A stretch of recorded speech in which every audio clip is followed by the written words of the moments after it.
Hi folks, it's Sunday and I'm about to embark on what's going to be a very busy week. So I'm trying to make a bit of a vlog now so that basically once all this starts, I'm not really sure if I'm going to be able to do anything in the way of uploads this coming week. I'd like to. I mean, it'd be quite interesting. I've got 220 tonnes of aggregate coming. There's a big dumper truck coming. So I mean, would make for some interesting videos, so hopefully I can get some up, but I'm not sure I might be able to. Anyway, we'll have a bit of a chat today. So, spoiler alert, if you haven't watched last night's World Cup from Wyndham or seen the highlights or anything yet, turn off now, because I'm going to talk about those and go and get the highlights watched. Starting off with the track, Wyndham is a short track. It's quite an old one in upstate New York. Obviously it's been there a while. I've raced it a few times now. I like it. I think it's cool because it's kind of like an all-out blast. But to talk about the women's race a bit on such a short track, I can't believe that Rachel managed to put, it was 9.3, but it was as good as 10 seconds into the rest of the field. That's ridiculous on such a short track. You'd expect like a 10-second margin on like a 4, 5, maybe even 6-minute track. So she's on fire, and rightly so, has sealed the deal on the championship. So well done for that. But another side of things was, for me, I was really pleased to see Missy Geoff come and race again. I don't know if anybody's managed to catch that bit of footage where it was on the very front of the live program, but she I don't know whether she's running clipped in. I'll have to go back and have a look at the footage. But she got a bit wild over one of the jumps, cased it, either came unclipped or got bounced off her pedals, and just totally rode it out like a boss. So that was wicked. I was shouting at the laptop on that one. As for the men's race, well, what can I say? For ages, Vergier he just looked like he'd set an absolute golden time, didn't he? He sat on that #1 spot for a long time, and it was cracking. And then you started to see other people come down, and people that looked like they were nailing it. You know, there was, well, actually both of the New Zealanders. Brooke McDonald looked like he was absolutely flying. I can't believe his name's just escaped me. The other chap, who'd crashed multiple times on the way down. He had an awesome edit, and I can't remember what his bloody name is. Anyway, so people were looking really wild on the way down, and with it being such a short track, having to nail it, and which I was quite surprised that they were getting to the down towards the bottom third, and then Rob Warner's announcing, oh no, they're still like nearly 4 seconds back, and I was starting to wonder if something had gone wrong with the timing on Loris's run. But then you get someone like GNAR come down, who's, I don't know, Wyndham hasn't been that good to him over the years, and on a short track I was thinking, well, he's got that, like, he plays like the long game almost, so to speak, and he's quite a flowing style and conserves his energy. And he came down and went in the hot seat, and I was like, well, that was smoothness personified. So, you know, no wonder. But then next thing you know, and when I get finished here, I'm gonna watch this run again. But Gwyn's run, where did that come from? I felt like I'd watched a few people attack the course, and prior to Greg Minnaar coming down, and then seeing Greg come in and he's looking all smooth, and I immediately, from a spectator's point of view, I'm thinking, ah well, clearly then, smooth and easy does it, he's actually the faster way down. And then, as I say, Gwyn came down just like on full attack mode, And I don't know, that guy's something else. He's frightening. The run was great to watch, and just like as a spectator thing, brilliant. One of those kind of runs that I suppose it'd be good to show people that haven't really ever watched a downhill race before, and it's a good one to kind of, that and alongside like 2011 Danny Hart, and runs like that are really good to show people and go, well, this is why I enjoy watching this sport, and this is why it's exciting, because it was something else. The guy's from a different planet. Clearly his BMX days and his motocross riding days have got to come into play. I'm presuming that, unless he is just superhuman aliens. Before I finish off talking about the World Cup, there's this area with the big tall bracken, remind anybody else of Endor. It's crazy in here. It's going to take a bit of climbing through, so, but it's mad. It's kind of half expecting to see an Ewok. So I can't finish like a commentary roundup of the World Cups without talking about Loic Bruni. Poor guy. It's a shame, and it's a bit of a nightmare, because he's such a good rider, and you just expect that he's gonna win one. He is gonna win one. I think that he might end up on a bit of a run though. I think when that first one comes, I think that everybody else needs to be concerned about just how quick he'll go once he gets a bit of confidence. So gutted for him. Punctures are, it's like worse than crashing. It's you know what I mean. There's nothing you can do about it. You're just stuck. Happens to us all. Well, it doesn't happen to me in World Cup races, obviously, but out on rides it happens to us all. And also the 2 races left, one of them being the World Champs, and the fact that I personally think that we've got a pretty strong British team. Obviously, when Aaron Gwynn just sometimes pulls stuff out of the bag that nobody can do anything about, and that's, you know, fair enough. If he does it at World Champs and wins it, then deservedly so. But as an overall team, I mean, the USA as an overall team, not that strong. But as an overall team, the UK, really strong. So I'm hoping that we can get at least 1 or 2 results out of that. Fingers crossed we should do. As far as the bike park goes, just obviously I mentioned earlier we're about to enter into a very busy week. And I just wanted to update you about timings. There's a couple of lessons learned on the timings. I wanted to be open in the spring, then just trying to get for the summer.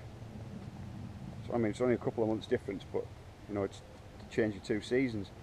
Now I'm looking at, I'm aiming for early September, and that is a much more definitive and a much more sensible opening time to go for. A couple of lessons learned would be that there's nothing I've encountered ever that will burn your money faster than a project like this. And the second thing being that when you're on a job on your own and you're the sole person doing it, breaking your collarbone is not a wise idea. That can really set you back. The money side of things is also, it can be a bit tricky, because sometimes when there's jobs that need to be done and things that need to help you progress and things that are going to help you get to opening faster, it would just be so much easier if you could just throw money at it and make it happen. But obviously that can't happen. So you know, we find other ways, and yet it puts you back, and I'm disappointed, and well, obviously other people are disappointed too.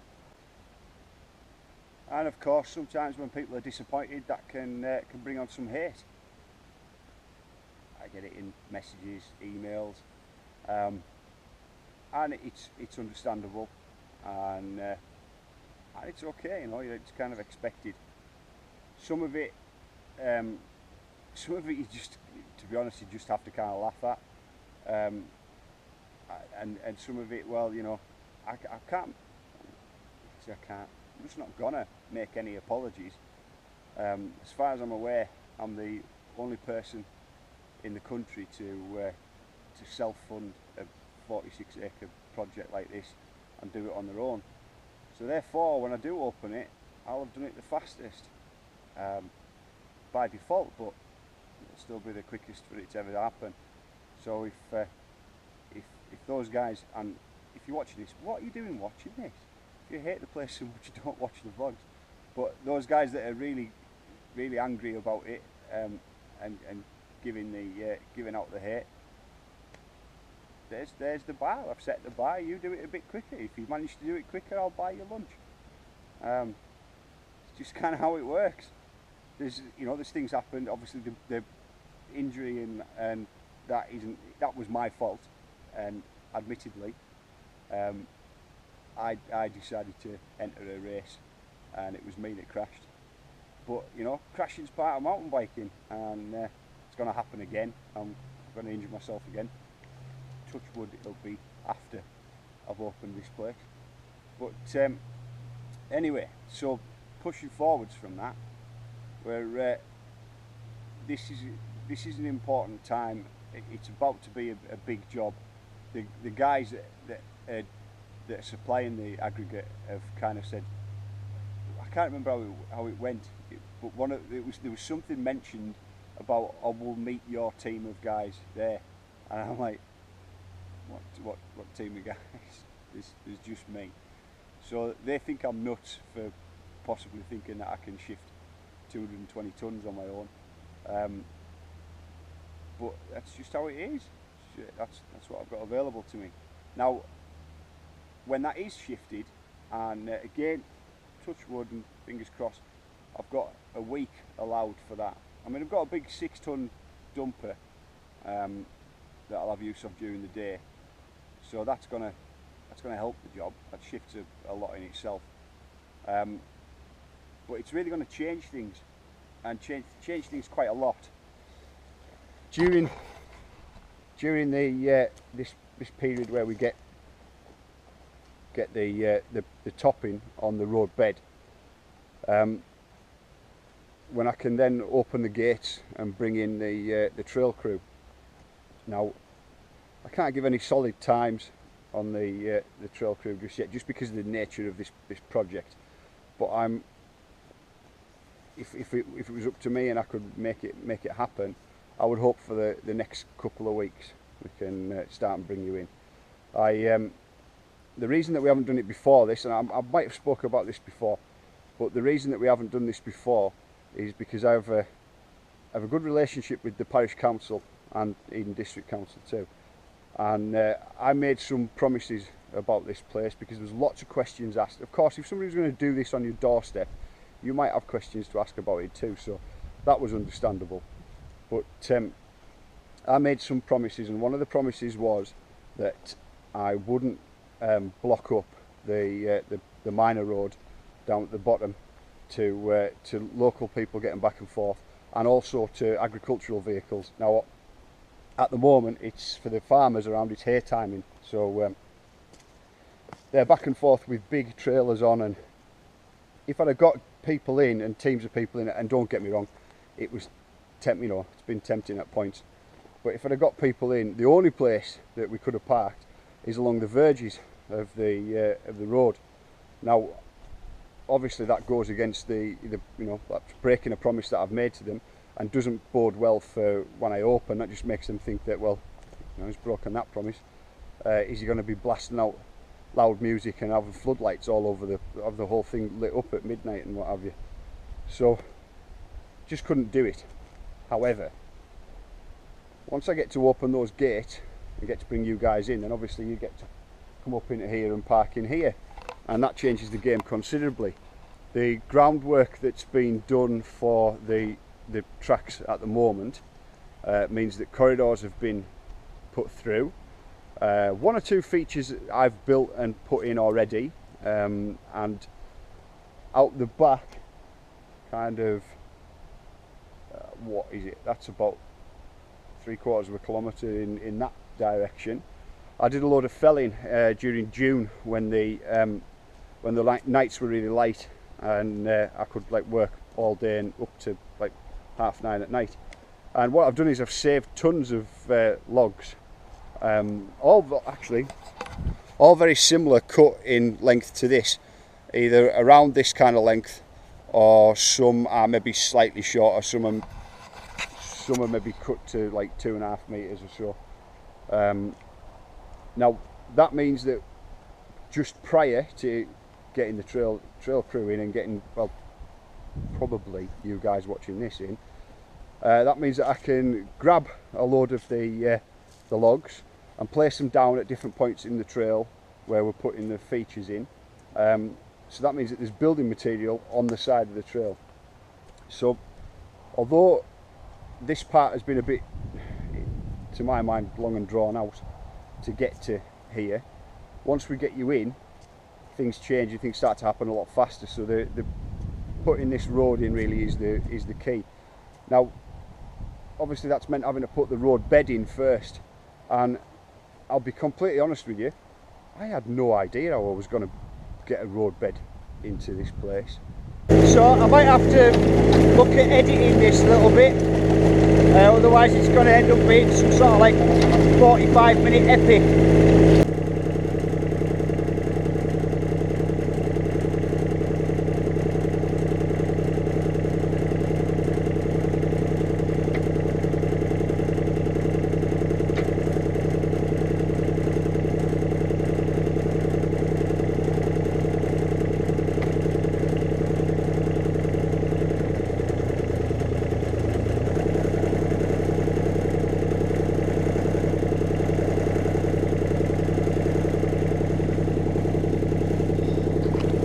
All those times where I've been like, well, I'll just keep stacking the logs up at the side because they'll come in handy for something, it's starting to pay off now.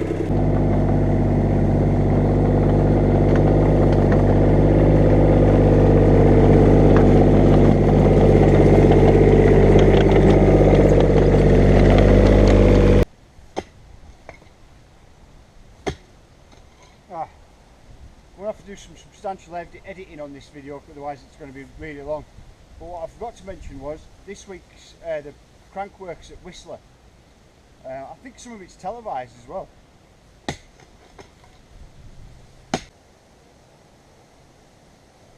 When I say televised, scrap that, it's not televised at all. I think it's going to be on Red Bull.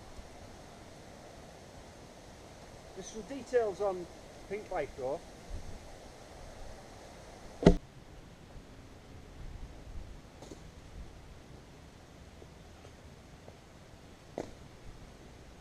What I was going to say was that Crankworks Whistler, that's on this week, plays host to the Canadian Open downhill, and I'm pretty sure that's on Wednesday night. So I think it's not televised. It's on the internet, but I think it's on Red Bull. But if you type in on the internet, there should be some details. But I'm pretty sure that it's going to be live on Wednesday night. And the cool thing about it is, with it being an open race, is anyone can enter and just about anything can happen. I watched it last week, it was not last week, last year, and it was really good, it was really entertaining. So I've probably said this before, that it's much easier to make a vlog over the course of, like, you know, sit down and do a 20-minute vlog if you're going to do one that long. I'm going to have to edit this one down so it doesn't turn out that long. But this one's been made in 2-minute blasts over the course of about 9 hours, so it's going to be a bit fragmented. If you've been riding, it's Sunday today, so if you've been riding, I hope you've had a nice time. I can't wait to get back on a bike, and I hope you enjoy Crankworks coming up this week. As I say, I'm going to be a bit busy this week, so it might be tricky for me to vlog stuff in, but I will give it a go. And thank you very much for your time.